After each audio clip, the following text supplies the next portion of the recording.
Guys, today I got a large book, Harry Potter and the Chamber of Secrets by J.K. Rowling.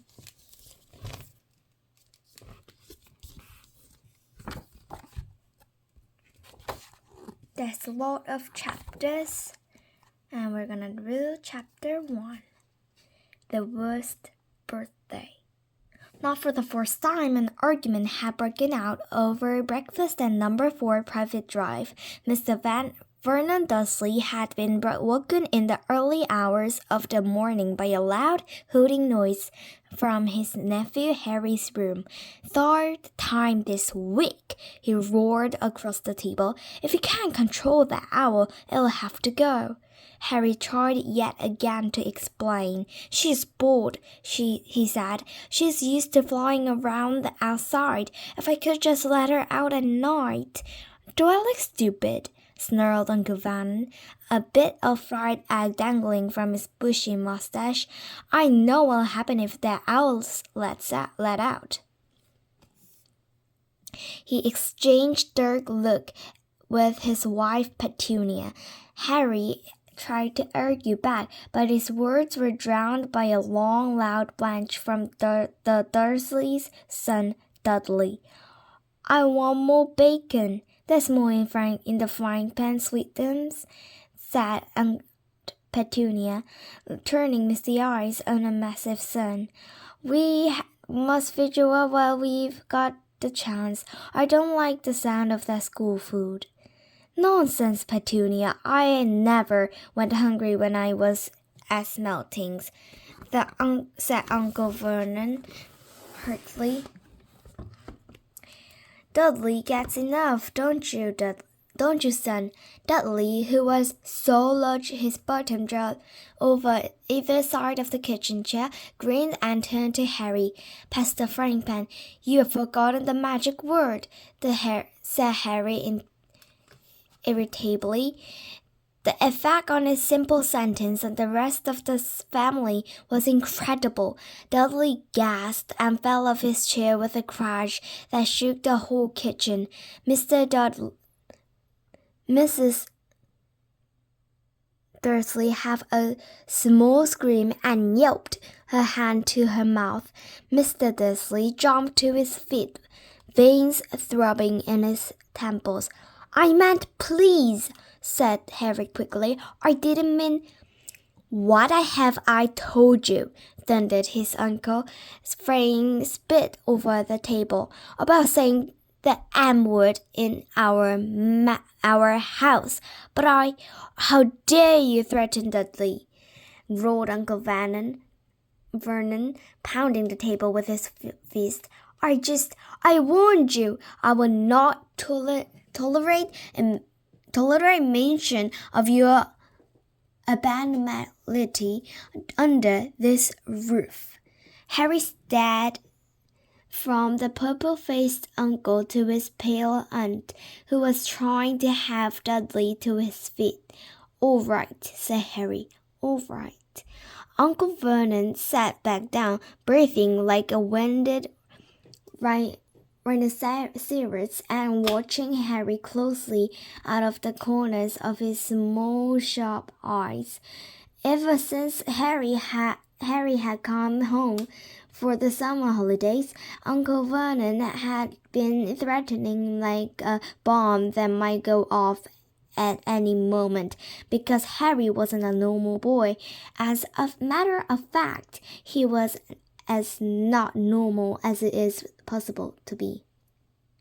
Harry Potter was a wizard fresh from his 4th year at Hogwarts School of Witchcraft and Wizardry, and if the Dursleys were unhappy to have him back for the holidays, it was nothing to how Harry felt.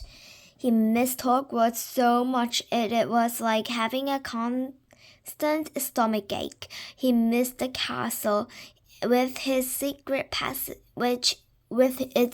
passageway and ghosts, his lessons, though perhaps not Snape, the potions master. The post arriving by owl, eating bouquets in the great hall, sleeping in his four-poster bed in the tower dormitory, visiting the gamekeeper Hagrid in his cabin in the grounds next to the forbidden forest and especially Quidditch, the most popular sport in the wizarding world. 6 tall goalposts, 4 flying balls, and 14 players of broomsticks. All Harry's spell books, his wand, robes, cauldron, and top of the range Nimbus 2000 broomstick had been locked in a cupboard under the stairs by Uncle Vernon the instant Harry had come home. What did the Dursleys care if Harry lost his place in the house Quidditch team? Because he hadn't practiced all summer. What was it to be Dursleys if Harry went back to school without any of his homework done? The Dursleys were what wizards call muggles, not a drop of magical blood in their veins, and as far as they were concerned, having a wizard in the family was a matter of deep East shame. Uncle Vernon had even padlocked Harry's owl Hedwig inside her cage to stop her carrying messages to anyone in the wizarding world. Harry looked nothing like the rest of the family. Uncle Vernon was large and necklace, with an enormous black mustache. Aunt Petunia was a horse-faced and bony. Dudley was blonde, pink, and porky. Harry, on the other hand, was small and skinny, with brilliant green eyes and jet black hair that was always untidy. He wore round glasses, and on his forehead was a thin lightning-shaped scar.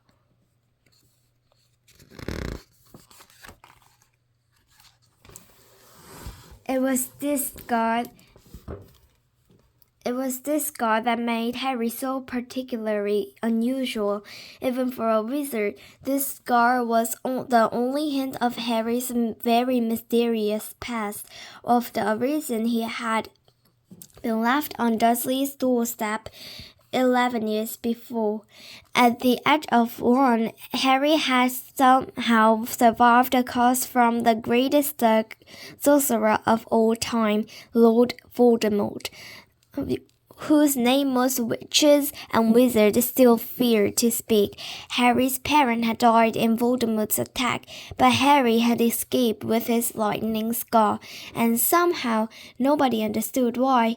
Voldemort's power had been destroyed the instant he had failed to kill Harry. So Harry had been brought up by his dad, mother's sister, and her husband.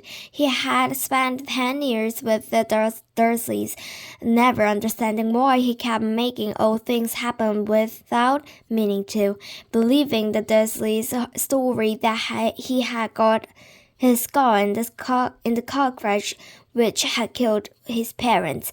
And then, exactly a year ago, Hogwarts had written to Harry, and the whole story had come out. Harry had taken up his place at wizard school, where he and his scar were famous. But now the school year was over.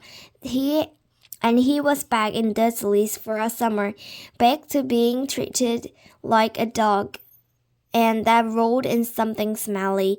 The Dursleys hadn't even remembered that today happened to Harry's 12th birthday.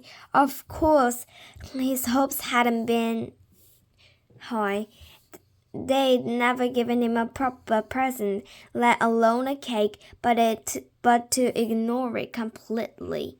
At that moment, Uncle Vernon cleared his throat importantly and said, "Now, as we all know, today is an important day." Harry looked up, hardly daring to believe it. This could could well be the day I make the biggest deal of my career, said Uncle Vernon. Harry went back to his toast. Of course, he thought bitterly. Uncle Vernon was talking about the stupid dinner party. He'd been talking of nothing else for a fortnight. Some rich builder and his wife were coming to dinner, and Uncle Vernon was hoping to get a huge order from him. Uncle Vernon's company made drills. I think we should run through the schedule one more time, said Uncle Vernon. We should be all in position at 8 o'clock. Petunia, you will be in the lounge, said Uncle Petunia promptly, waiting to welcome them graciously to our home. Okay, good. And Dudley? I'll be waiting to open the door. Dudley put on a full, simpering smile. May I make your coats, Mr. and Mrs. Mason? They'll love him, cried Aunt Petunia rapturously. Excellent, Dudley, said Uncle Vernon. Then he rounded on Harry. And you? I'll be in my bedroom making the noise and pretending I'm not there, said Harry tonelessly. Exactly, said Uncle Vernon nastily. I will lead them into the lounge, introduce you, Petunia, and pour them drinks. And 8:15, I'll announce dinner, said Aunt Petunia, and Dudley, you'll say, May I take you through to the dining room, Mrs. Mason, said Dudley, offering his fat arm to an invisible woman.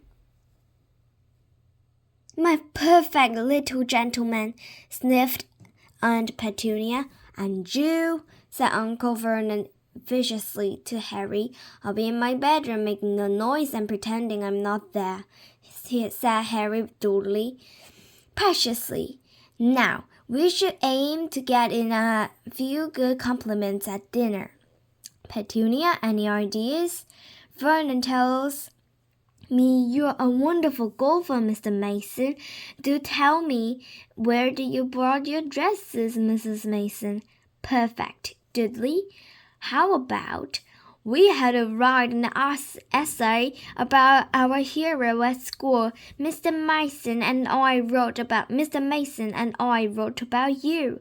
This was too much for both Aunt Petunia and Harry. Aunt Petunia burst into tears and hugged her son, while Harry ducked under the table so they wouldn't see him laughing. And you, boy? Harry fought to keep his face straight as he emerged. I'll be in my bedroom making no noise and pretending I'm not there, he said. Too right you will, said Uncle Vernon forcefully. The Masons don't know anything about you, and it's going to stay that way. When dinner's over, you take Mr. Mason's back to the lounge for coffee, Petunia, and I'll bring the subject round and drills. With any luck, I'll have the deal signed and sealed before the news at 10. We'll be shopping for a holiday home in Majorca this time tomorrow. Harry couldn't feel too excited about this. He didn't think that Dursley's would like him any better in Majorca than they did in Private Drive. Right, I'm off into town to pick up the dinner jackets for Dudley and me, and you, he sneered at Harry. You stay out of your aunt's way while she's cleaning. Harry left through the back door. It was a brilliant sunny day. He crossed the lawn, slumping down on the garden bench, and sang under his breath, Happy birthday to me. Happy birthday to me. No cards, no presents, and he would be spending the evening pretending not to exist. He gazed miserably into into the hedge. He had never felt so lonely. More than anything else else at Hogwarts, more even than playing Quidditch, Harry missed his best friends, Ron Weasley and Hermione Granger. They, however, didn't seem to be missing him at all. Neither of them had written to him all summer, even though Ron said he was going to ask Harry to come and stay. Countless times Harry had been on the point of unlocking Hedwig's cage by magic and sending her to Ron and Hermione with a letter. But it wasn't worth the risk. Underage wizards weren't allowed to use magic outside school. Harry hadn't told the Dursleys this. He knew it was only their terror that he might turn them all into dog beetles, and that stopped them locking him in the cupboard under the stairs with his wand and broomstick.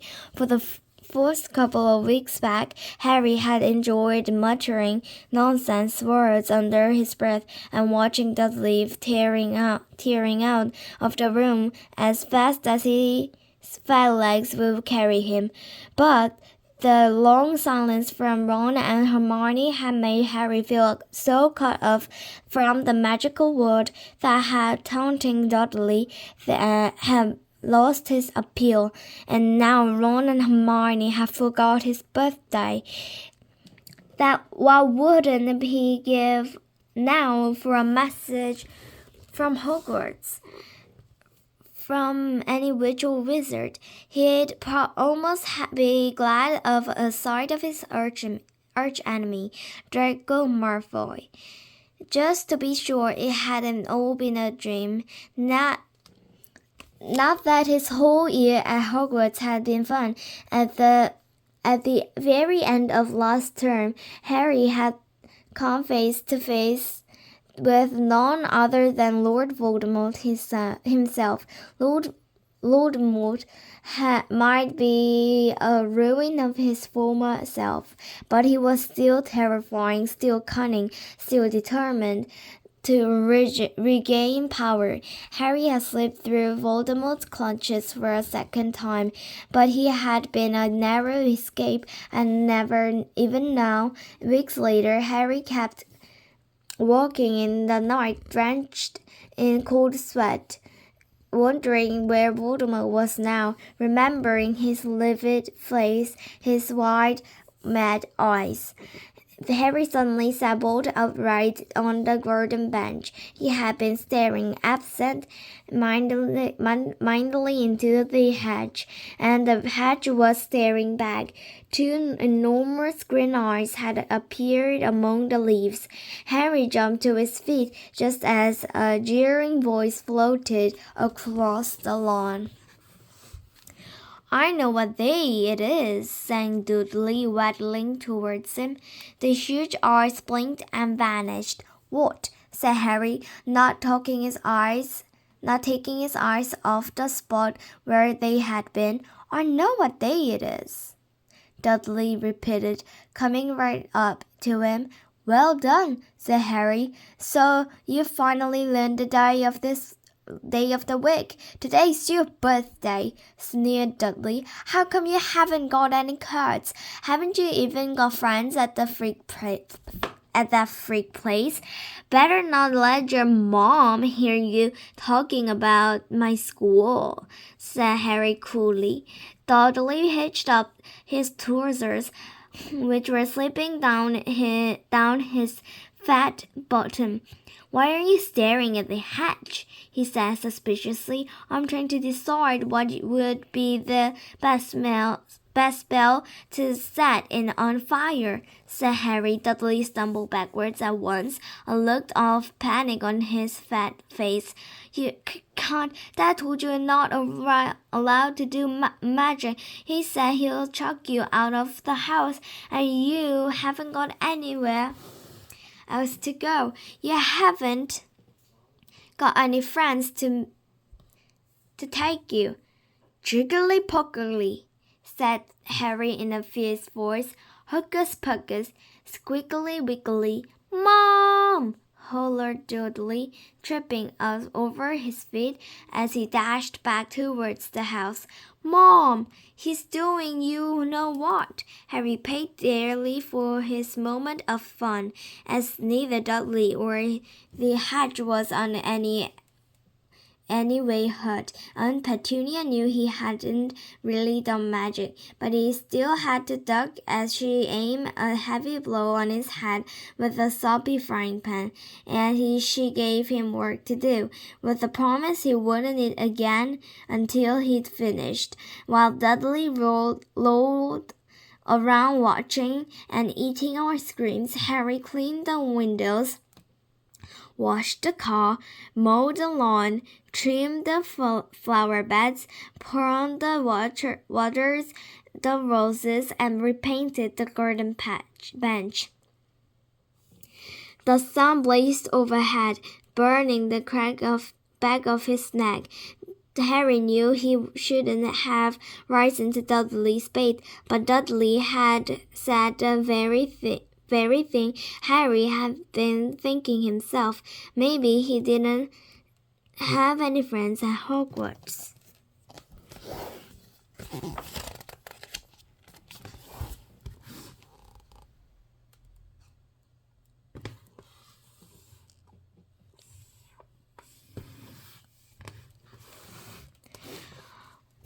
Wish they could see famous Harry Potter now, he thought savagely as he spread manure on the flower beds, his back aching, sweat running down his face. It was 7:30 in the evening when, at last exhausted, he heard Aunt Petunia calling him. Get in here and walk on the newspaper.